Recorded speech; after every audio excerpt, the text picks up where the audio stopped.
Hello, my name is Logan Walker, and this is a TED Talk assignment for English 2010. My subject is going to be suicide in schools.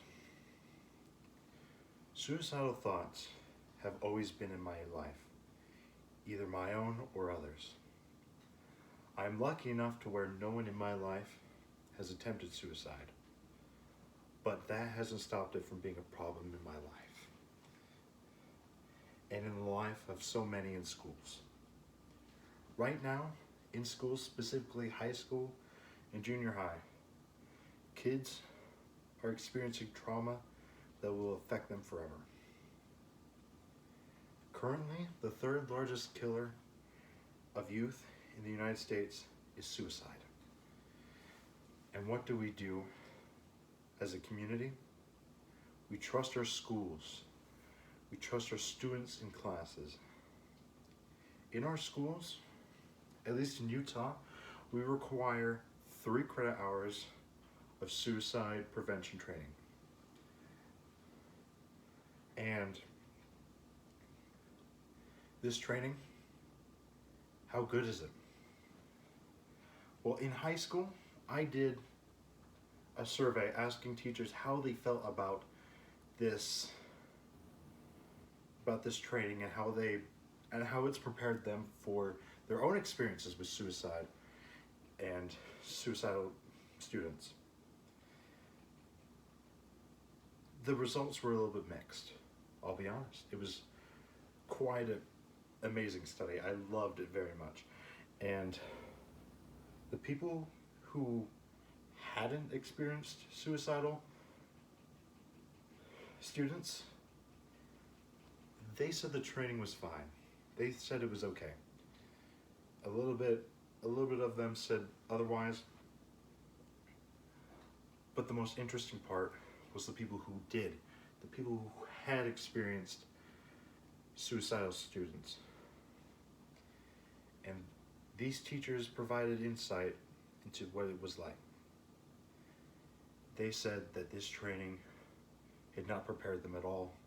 It was nothing like the training had said. And that's really scary to me. They said that they weren't ready to take on the burden of a suicidal student.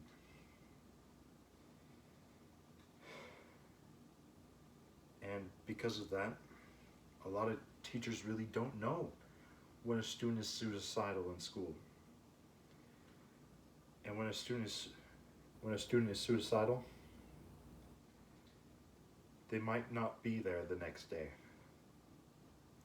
They might disappear, never come back to class, which is absolutely horrifying. I went on a trip to England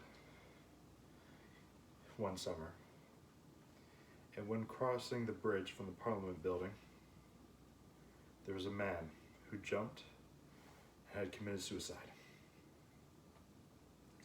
What scares me the most is that I didn't hear the splash.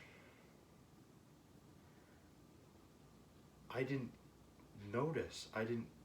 hear that the man had committed suicide. My family told me about the splash. They told me that he was in the water there struggling. And I saw him struggling, trying to save himself after his attempt at suicide.